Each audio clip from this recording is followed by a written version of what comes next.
Selamat datang di channel Literatus.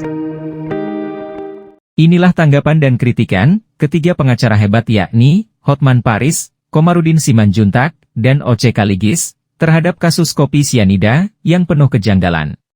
Jessica, yang divonis 20 tahun penjara atas dugaan pembunuhan berencana terhadap Mirna Salihin, kini telah menarik simpati publik. Ia yang dulunya dikutuk, sekarang dibela mati-matian. Hal seperti ini terjadi, tidak lain karena rangkaian proses persidangan kasus Jessica, dibumbui kejanggalan-kejanggalan. Inilah tanggapan pedas Hotman Paris. Pertama, terkait dua alat bukti. Padahal menurut Undang-Undang 183 KUHP, harus ada dua alat bukti, direct evidence. Yang hendak dikatakan Hotman adalah, hakim membuat putusan dalam kasus kopi sianida, tanpa mempertimbangkan dua alat bukti, sebagaimana diatur dalam pasal 183 KUHP. Berikut bunyi pasal 183 KUHP. Hakim tidak boleh menjatuhkan pidana kepada seorang, kecuali apabila dengan sekurang-kurangnya dua alat bukti yang sah, ia memperoleh keyakinan bahwa suatu tindak pidana benar-benar terjadi, dan bahwa terdakwalah yang bersalah melakukannya. Kedua, mengatakan putusan terhadap Jessica bersifat spekulatif, asumsi, dan hanya pada pendapat ahli. Jadi putusannya itu benar-benar spekulatif, asumsi, pendapat ahli, dan bertentangan dengan undang-undang. Karena putusan Jessica hanya berdasarkan keyakinan hakim, dan tanpa memiliki dua alat bukti yang sah, maka Hotman menilai, putusan tersebut tidaklah berdasarkan fakta, melainkan berdasar spekulasi dan asumsi saja. Ketiga, mengatakan bahwa seseorang hanya dapat dihukum jika terbukti bersalah. Dan di mata hukum, kalau masih belum terbukti nggak boleh dihukum. Saya tidak mengatakan Jessica tidak bersalah, tapi belum terbukti secara hukum. Hotman Paris tampaknya sangat gemas dengan putusan hakim. Hotman berpandangan bahwa Jessica secara hukum tidak dapat dibuktikan bersalah. Dengan demikian, Jessica seharusnya tidak dapat dihukum. Keempat, terkait putusan hakim yang penuh keraguan-raguan. Sudah ratusan tahun itu prinsip hukum pidana di Belanda, apalagi di Amerika. Kalau Anda sering nonton film-film kriminal di Amerika, selalu ada beyond reasonable doubt, kata hakim. Tidak boleh keraguan-raguan. Ya, harus absolut. Hotman tampaknya sangat yakin bahwa putusan hakim yang dijatuhkan kepada Jessica masih mengandung unsur keraguan-raguan.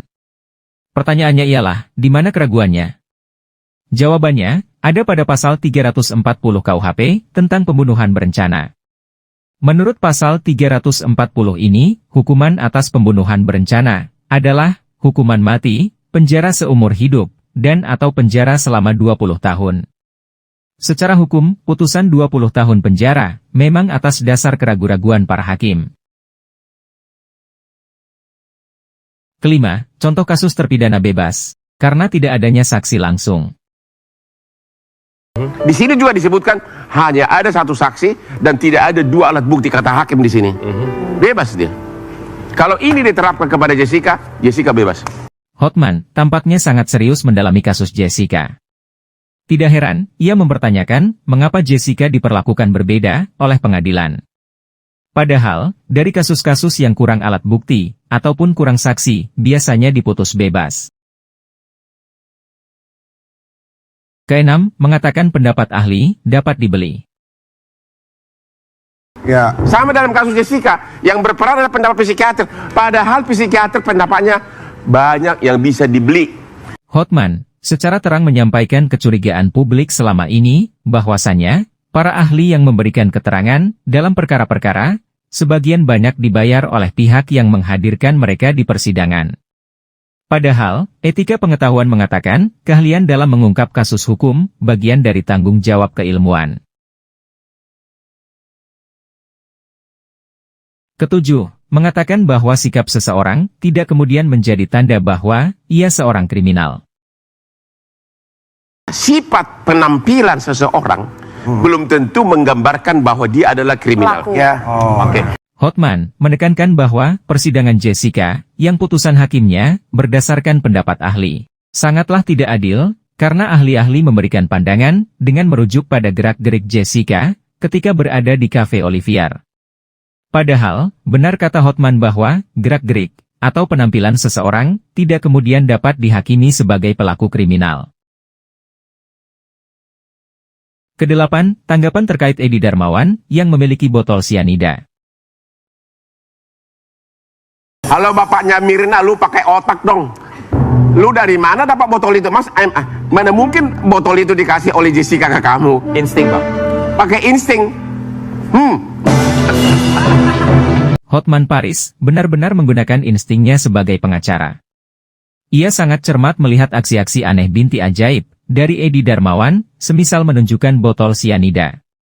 Hotman mempertanyakan dari mana kakek Edi mendapatkan botol tersebut. Tidaklah mungkin Jessica yang dituduh sebagai pelaku memberikan botol itu kepada Edi. Lagi pula, botol tersebut seharusnya menjadi salah satu bukti utama dan hanya penyidiklah yang berhak atas semua barang bukti tersebut. Bukan Edi Darmawan. Kesembilan, tanggapan terkait rekaman CCTV yang menunjukkan tangan Jessica memasukkan racun. Itu total tidak bisa dipakai sebagai acuan. Pertama, kalau memang itu ada, pasti dipakai polisi lah. Kan tujuannya kan untuk membuktikan bahwa dia menaruh sianida. Ya, justru kalau itu benar tidak diajukan, polisinya harusnya segera ditindas. Hotman menilai bahwa bukti rekaman CCTV yang ditujukan Edi dan juga pernyataan Edi untuk menghindari hukuman mati terhadap Jessica memang mencurigakan. Bagaimana mungkin Edi berhak menyimpan barang bukti rahasia dan mengetahui putusan hakim? Inilah tanggapan pedas Komarudin Simanjuntak. Pertama, tanggapan terhadap Profesor Edi Hiaryet sebagai tersangka. Seharusnya lebih cepat dijadikan tersangka. Alasannya karena terlalu banyak korban. Sebagaimana diketahui, Profesor Edi yang kini menjadi tersangka KPK adalah saksi ahli dalam kasus kopi sianida. Profesor Edi bersaksi dari pihak JPU. Profesor Edi adalah ahli yang paling getol berpendapat bahwa Jessica adalah pelaku pembunuhan terhadap Mirna dengan menggunakan racun sianida. Bahkan, dalam satu kesempatan, Profesor Edi katakan, kalau bukan Jessica pelakunya, apakah setan? Maka pertanyaannya gampang saja, kalau bukan Jessica itu siapa? Hantu. Komarudin menilai bahwa penetapan Edi sebagai tersangka oleh KPK terlalu lamban karena sudah banyak pengusaha dan perusahaan yang kena tipu Profesor Edi. Kedua, soal saksi dan bukti surat. Bukti berupa saksi dan surat tidak ada. Harusnya Jessica tidak dihukum. Bagaimana menghukum orang pakai pendapat? Komarudin hingga kini mempertanyakan di mana bukti dan saksi yang dapat menguatkan bahwa Jessica memang pelaku pembunuhan terhadap Mirna menggunakan sianida.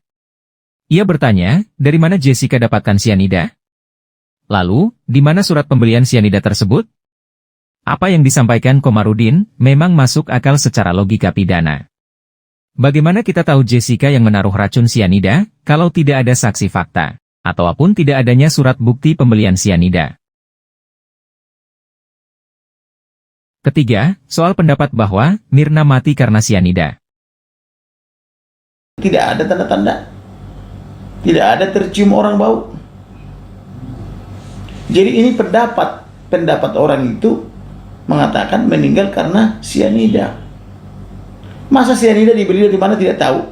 Komarudin menegaskan bahwa sianida yang dianggap sebagai racun yang dipakai untuk membunuh Mirna hanyalah pendapat karena sianida tersebut tidak dapat dibuktikan kebenarannya. Tidak mungkin sianida tersebut tidak diketahui asal-muasalnya. Keempat, terkait Edi Darmawan ayah Mirna, dilaporkan ke polisi. Wajar dia dilaporkan. Pertama, dia bikin video yang tangannya terselip gitu loh. Dari bawah meja gitu loh. Itu kan rekayasa itu.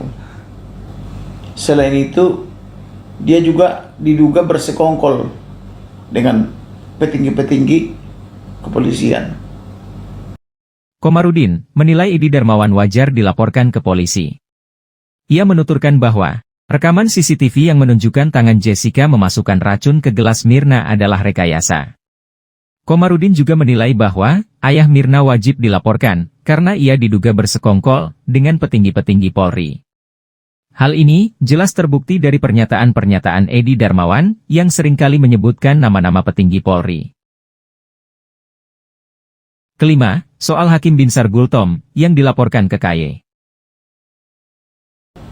Memang menurut saya tepat apabila dilaporkan ke Komisi Yudisial karena ada satu pendapat orang itu yang menurut saya tidak lazim. Waktu Jessica menangis. Komarudin menilai bahwa laporan terhadap Hakim Binsar Gultom juga wajar dilakukan karena pertimbangannya pada waktu membuat putusan sangat tidak wajar. Hakim Binsar bukannya berargumen hukum, malahan menilai tangisan Jessica sebagai sandiwara. Keenam, terkait vonis 20 tahun penjara. Jadi boleh saja misalnya dijatuhkan hukuman kalau tidak yakin misalnya 2 tahun atau 3 tahun gitu loh. Jangan sampai 20 tahun. Kalau hanya berdasarkan pendapat gitu loh. Sebagaimana diketahui, Jessica dituntut melakukan pembunuhan berencana, yang mana kita tidak pernah tahu kapan Jessica merencanakan pembunuhan terhadap Mirna. Atas dasar itu, Jessica kemudian divonis 20 tahun penjara.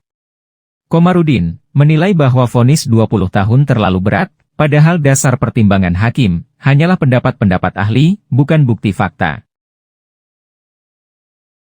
Ketujuh, terkait Grasi dan PK. Jessica bingung. Disuruh mengaku apa? Kalau dia disuruh mengaku untuk memohon kepada presiden, mengaku apa? Maka kata mengaku tidak pas. Harusnya adalah PK ketiga. Komarudin menegaskan bahwa tidak perlu menuntut Jessica untuk mengaku membunuh Mirna untuk grasi ke presiden, karena Jessica tidak akan mau. Upaya hukum yang tepat menurutnya adalah melakukan PK lagi, yakni PK ketiga. Terkait batas pengajuan peninjauan kembali, atau PK, terdapat persoalan. MK, dalam putusannya nomor 34 tahun 2013, telah memutuskan bahwa PK dapat diajukan berkali-kali dalam perkara pidana. Sementara itu, MA mencari-cari masalah dengan menerbitkan SEMA nomor 7 tahun 2014, yang menetapkan PK hanya dapat dilakukan sekali. Hotman Paris sepertinya mengacu pada SEMA nomor 7 tahun 2014. Padahal, putusan MK sifatnya final dan mengikat, sehingga putusan MK lah yang seharusnya berlaku. Artinya, perkara pidana boleh mengajukan PK berkali-kali. Berlaku juga dalam kasus Jessica. Kedelapan, terkait tindakan suami Mirna. Di dokter dia aman, tidak ada diracun. Kemudian dibawa dari dokter ini oleh suami. Itu kurang lebih setengah jam sampai 1 jam. Jangan-jangan di jalan itu racun. Jangan-jangan dia punya asuransi. Komarudin rupanya menaruh curiga dengan tindakan suami Mirna yang buru-buru membawa Mirna dari rumah sakit. Pengacara yang menjebloskan Sambo ke penjara tersebut membuka segala kemungkinan, jangan-jangan suami Mirna yang menaruh racun di tengah perjalanan, jangan-jangan suami Mirna memiliki asuransi.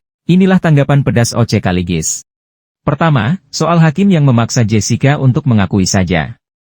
Karena seorang hakim yang memutus, toh, memberikan nasihat kepada si Jessica, "You ngaku aja deh," dia bilang, toh, lebih baik ngaku. Apa yang disampaikan OC adalah benar adanya, bahwa ada hakim kasus Jessica yang memberi saran kepada Jessica untuk mengakui saja bahwa dialah yang benar-benar telah meracuni Mirna, sahabatnya sendiri. Sikap hakim yang seperti ini tidak dapat ditolak sebagai bentuk kejanggalan. Bagaimana mungkin hakim yang memutuskan bersalah atau tidaknya seseorang menyarankan supaya seseorang mengakui dirinya bersalah? Bukankah tugas hakim untuk menimbang berbagai bukti dan fakta persidangan, serta keyakinannya, untuk kemudian memutus apakah seseorang bersalah atau tidak? Kedua, soal racun sianida yang seumur hidup baru didengarnya. Apakah ada yang tahu mengenai sianida? Saya terus terang sebagai, katakanlah, praktisi yang biasa membela perkara pembunuhan, baru kali itu saya dengar cyanida. Oce yang malang melintang di dunia praktisi hukum, sebagai pengacara, mengaku bahwa ia baru pertama kali mendengar cyanida pada kasus Jessica. Pada dasarnya, ini dianggap kejanggalan oleh Oce, karena racun cyanida yang dijadikan sebagai alat membunuh Mirna tidak pernah diketahui asal-muasalnya. Padahal, setiap perkara pidana wajib mengungkap secara terang mengenai asal-muasal kejahatan. Ketiga, soal vonis hakim yang menurutnya keliru memutuskan. Saya konsisten mengatakan bahwa Jessica adalah korban dari salah putus 15 hakim tersebut. Sebagaimana dipahami bersama, Jessica divonis 20 tahun penjara dengan dakwaan pembunuhan berencana, dengan pertimbangan keyakinan hakim. Padahal, menurut pasal 183 KUHP, keyakinan hakim itu harus berdasarkan dua alat bukti.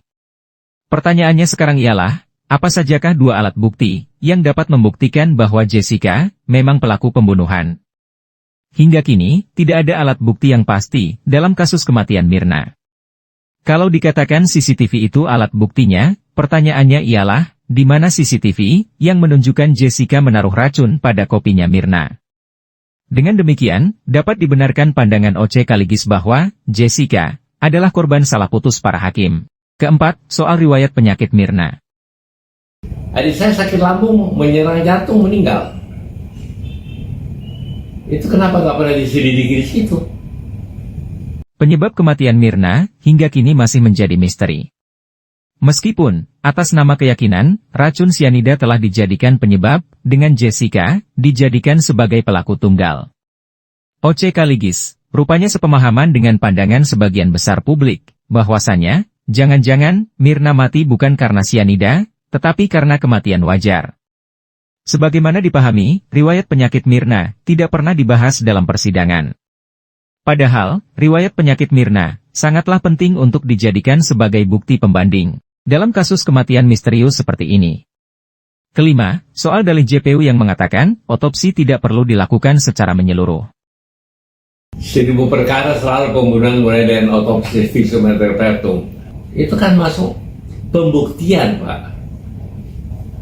Bagaimana mengadili pembunuhan tanpa pembuktian, dan pembuktiannya di otopsi, Pak. Oce Kaligis, tampaknya satu pikiran dengan Otto Hasibuan yang mendengungkan jargon, no autopsy, no case. Artinya, tidak ada otopsi, maka tidak ada kasus. Kalau misal ada pertanyaan, apa pentingnya otopsi dalam kasus Mirna, maka jawabannya adalah, karena otopsi adalah bagian utama dari pembuktian, sebagaimana dijawab oleh Oce Kaligis. Mengenai JPU yang mengatakan, otopsi tidak perlu dilakukan secara menyeluruh, maka dapat kita anggap bahwa, JPU sepertinya tidak memiliki pemahaman bahwa, otopsi pada mayat korban yang diduga mati tidak wajar, merupakan dasar dari rangkaian proses pembuktian. Ataukah mungkin, JPU memang tidak ingin, kasus kematian Mirna terungkap dengan terang. Keenam, soal Hakim Binsar Gultom, yang komentari kasus Jessica di media. Seorang hakim tidak pernah mengkomentari putusannya di luar sidang. Masa dia minta begini? Yang saya tahu ya, Jessica ngaku aja, yang benar aja. Sebagaimana diketahui, Aliansi Advokat telah mendatangi Komisi Yudisial atau KY, selaku institusi etik para hakim, untuk melaporkan Hakim Binsar Gultom yang mengadili kasus Jessica. Hakim yang satu ini dilaporkan karena dinilai melanggar kode etik hakim. Dugaan pelanggaran kode etik Hakim Binsar Gultom adalah ketika memberikan pendapat tentang kasus Jessica pada acara Rosi, Kompas TV. Mari kita lihat kode etik yang dinilai dilanggar oleh Hakim Binsar Gultom. Kode etik para hakim tertuang dalam Keputusan Bersama Ketua Mahkamah Agung dan Ketua Komisi Yudisial tahun 2009 tentang kode etik dan pedoman perilaku hakim. Dalam bagian berperilaku arif dan bijaksana, terutama dalam pemberian pendapat atau keterangan kepada publik, diterangkan bahwa hakim tidak boleh memberi keterangan, pendapat, komentar, kritik, atau pembenaran secara terbuka atas suatu perkara atau putusan pengadilan, baik yang belum maupun yang sudah mempunyai kekuatan hukum tetap dalam kondisi apapun. Peluang Hakim Binsar Gultom mendapatkan sanksi dari KY terbilang cukup terbuka lebar, karena pendapat dan komentar yang diberikannya pada acara Rossi adalah kelakuan yang dilarang di dalam kode etik para hakim. Jangan lupa dukung channel ini.